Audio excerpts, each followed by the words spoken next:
What's up, Tarlagueños? My name is Alvin Bautista of Explore Narlac. So for today's video guys, pumunta tayo sa may grotto. Check natin guys kung bukas na siya. Ngayon kung sarado pa siya, hanap tayo ng iba pupuntahan natin. So short ride lang tayo guys. So bago tayo pumunta dun sa may grotto guys, may dadaanan tayo milk tea yan. Sa next gala nyo dito sa Bamban guys, so pwede nyo siyang daanan.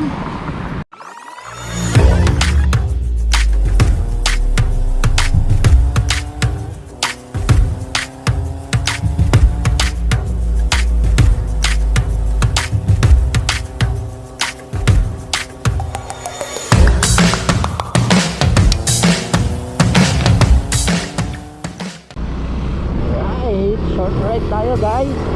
So magmula dito sa may Bamban Bridge.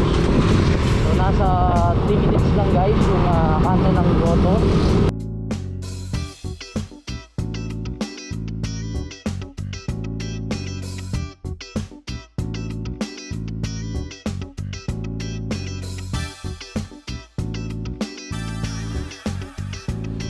Nasa bandang kaliwa yung pinakakanto ng grotto. Sa lahat ng galing ng Pampanga na gusto pumunta dito sa Tarlac. So pinakaunang palatandaan itong I Love Bamban.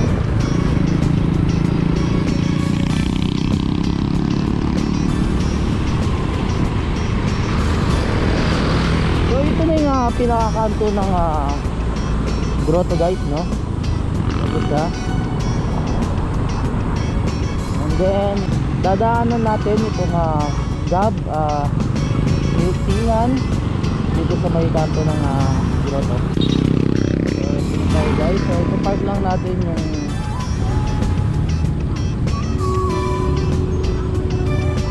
so yun talaga nyo. Nandito na nga tayo sa pinakakanto ng grotto. Kung galing nyo na Pampanga, dito kayo papasok.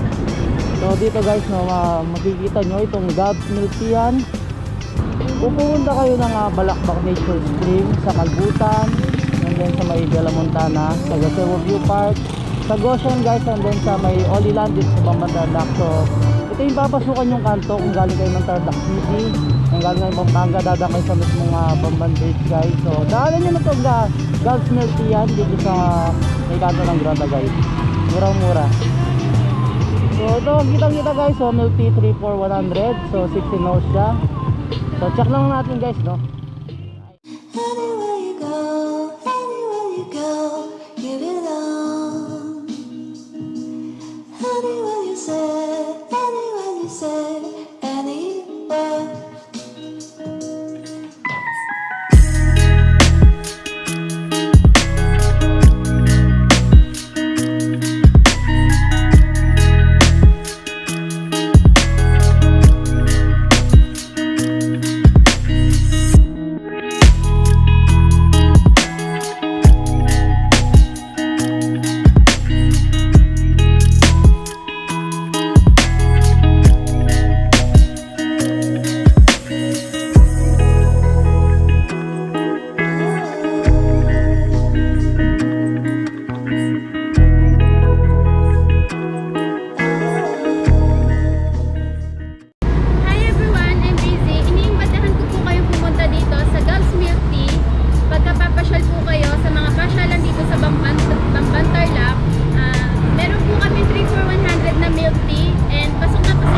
So talaga news, no, bali ito nakapag-order na tayo dito sa Gabs Milk Tea. So ito na nga yung pinaka-order natin guys. Kukunin na natin. And then titikman natin sa mismong taas ng grotto, no. Alright. Okay, thank you po. Thank you. May straw naman sa ano naman. Thank you po. Thank you. So yun guys, no, bali diretso na tayo sa may pinakataas ng grotto.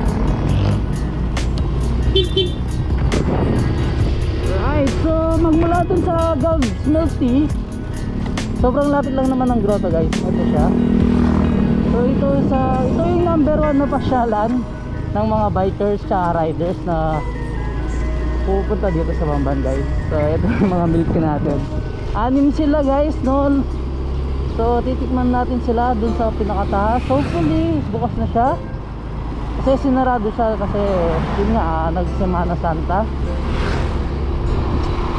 Guys, so kung nakikita nyo, ito na yung pinaka grotto dito sa Bamban. Mukhang bukas na siya. Alright.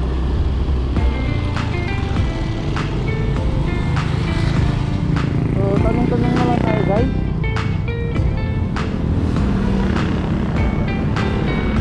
Hanap muna tayo ng parkingan. Right? So yun Tarlagueños, balian dito na nga ako sa mismong grotto. So sinasabi na nasa 100 steps nga itong paakyat dito sa mismong grotto guys. So akyat na tayo, samahan niyo ako guys. Let's G! Yun na Tarlagueños, per step is may makikita kayong mga nakasulat. Nakasulat dito yung verse ng John 3:16. So for God so loved the world that He gave His only begotten Son, that whoever believes in Him shall not perish but have everlasting life. John 3:16. Tapos bali akit na tayo dito sa mismong grotto. Ito siya.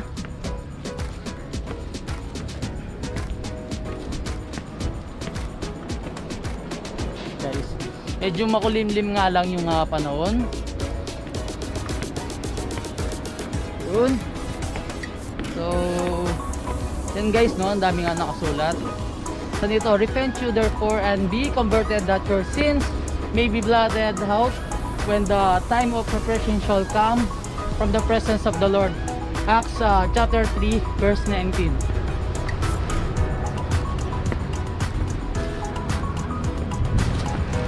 Ganda guys. Yun nga no, bali yung pinaka grotto dito sa Bamban guys. So dinadagsa ng mga tao tuwing Holy Week. Pero ngayon almost 2 years na yung pandemic. So every Holy Week is sinasara siya sa mga turista guys. Sana next year hopefully kaya nga mabuksan ulit itong pinaka grotto dito sa Bamban guys. So yun guys no, may sulat na naman dito, basahin ko. Blessed is the man that trusted in the Lord and whose hope the Lord is. Yan guys no, makikita nyo rin pinapakita dito yung pinarusahan si Jesucristo bago siya ipako sa krus. Ito yung kanyang crucifixion. Medyo pagod na tayo. Malapit na tayo guys. Yan na siya. So yun no Tarlagueños, sakit na tayo ulit sa pinakataas. Siya may mga tao sa pinakataas guys. So sinar siya all week hanggang Easter Sunday. So ngayon is kakatapos lang ng Easter Sunday, Monday guys.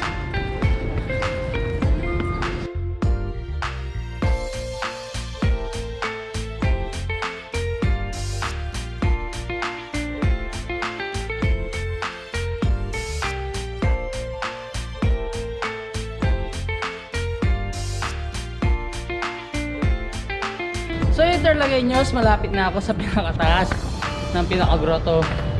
So hiningal ako guys, tanggalin muna natin yung jacket natin. So ito yung pinakagrotto ng Bamban guys. So Our Lady of Lourdes.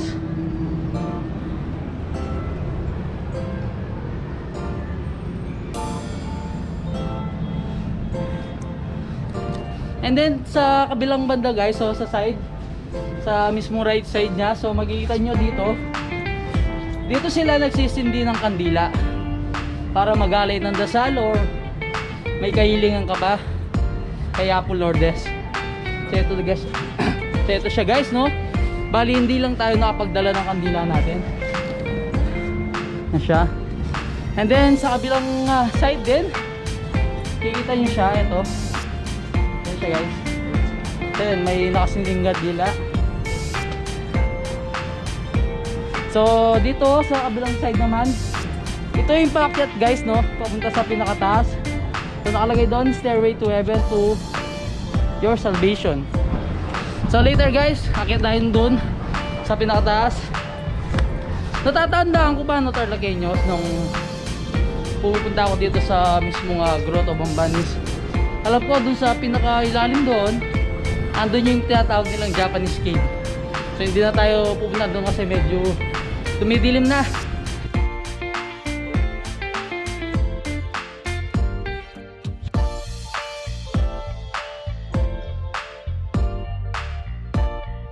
Yung na Tarlaqueños, papasok tayo. Ito yung pinaka-entrance nya.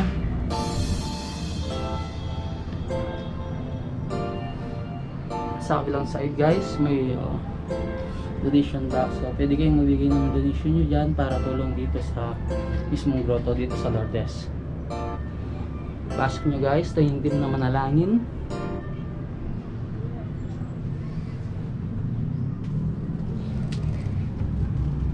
So nakasulat dyan is Our Lady of Lourdes.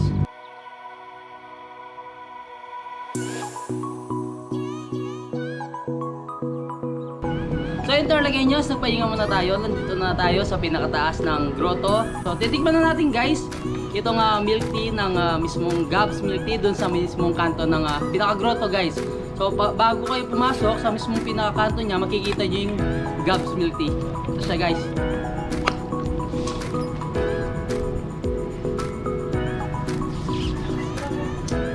So pinaka flavor pala nito is dark chocolate guys. Hindi siya ganun katamis. Sakto lang siya guys. So pero matitikman mo rin yung pinaka milk tea niya or yung pinaka tea. Tapos sobrang mura pa no Tarlaqueños. 3 for 100, ganitong size na siya. Pero may ibang size naman sila, may medium tsaka large kung gusto niyo.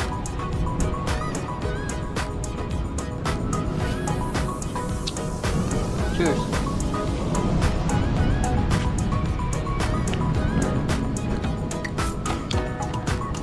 Yun nga no, sabi ko sa inyo kanina Tarlaqueños, kung pupunta kayo ng Gazebo View Park, sa may Bella Montana, sa may Balakbak Nature Spring, sa Kalbutan, sa Oliland, and mismo dito sa pinaka-Goshen, and syempre dito sa grotto guys, daanan nyo na yung Gabs Milk Tea dito sa pinaka-kanto. Sobrang mura guys no, for only 100 pesos, 3 milk tea na yung nila ino-offer. So nasa 33 point something pesos lang naman yung per piece nya. So yung Tarlaqueños, may iba-iba din silang flavor. So meron din silang ito yung cookies and cream. So yung tinikman ko kanina guys, yung dark chocolate. Then meron din silang ito yung pinakataro nila, red velvet. And then ito yung pinaka matcha. So yung Tarlaqueños, bali tinanggal ko muna yung jacket ko kasi sobrang init kanina. So bakit na tayo sa pinakataas ng grotto. Ayan siya guys. So yeah guys no, bali tinanggal ko nga yung face mask ko kasi wala naman ako kasama dito. So hindi ganun karami yung umakyat dito ngayon sa mismong pinaka-grotto guys. So nasa 3 to 5 minutes yung pinaka-hiking. Update ko kayo mamaya guys kapag andun na tayo sa pinakataas. Yun guys no, bali tatandaan ko nung high school pa ata ako nung last akong umakyat dito is hindi pa nakasementado yung hagdan dito. So mano-mano yung pag-akyat guys, napakahirap. Pero sa ngayon is maganda na yung mismong hagdanan. Ayun, malapit na tayo sa pinakataas. Alright. Oh, ang tirik na ng pinakaano dito, pinakahagdan. So yun guys no, halos nandito na ako sa pinakataas ng grotto.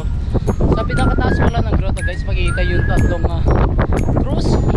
So sa may simbolo ng pinako si Yesu Cristo sa mismong krus.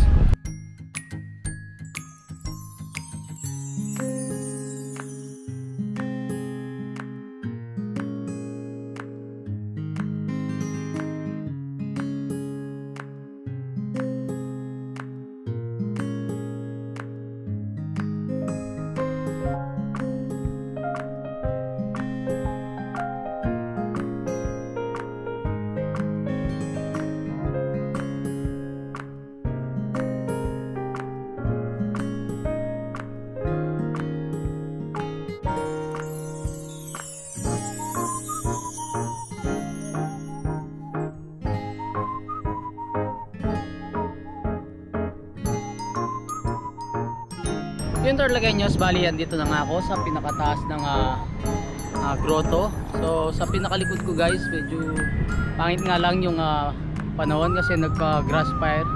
Kikita nyo guys, mausok. So hindi natin kita yung masyado sa picture, yung Bamban Bridge saka yung Mount Tarayan. So dapat dito sa pinakalikod ko, palubog na dapat yung araw, kaso maulap nga lang yung panahon. Yung guys, no, hanggang dito na lang. So sa lahat ng gustong pumasyal dito sa grotto, sana wag kayong mag-iwan ng mga kalat nyo, dalhin nyo pababa guys. So hindi naman ganun kabigat yan para iwan nyo dito guys. So respeto na lang guys. Yun na Torlagueños, huwag nyo rin kalimutan na i-like yung Facebook page ng Gabs Milty. So makikita yung Gabs Milty guys dun nga sa mismong pinakakanto ng grotto. So sa lahat ng gustong pumasyal dito sa papasok sa grotto, pumunta nga kayo ng Gazebo View Park, Balakbak Nature Spring, Kalputan, Holy Land, Bella Montana Farm, tsaka sa mismong Goshen. And syempre dito sa grotto guys, bili na kayo ng Gabs Milty doon sa mismong kanto, 3 for 100 pesos guys. And yun, hanggang dito na lang guys. Don't forget to subscribe, like, comment, and click the notification bell kung nagustuhan nyo itong video na to. So once again, my name is Alvin Bautista of Exploring Tarlac.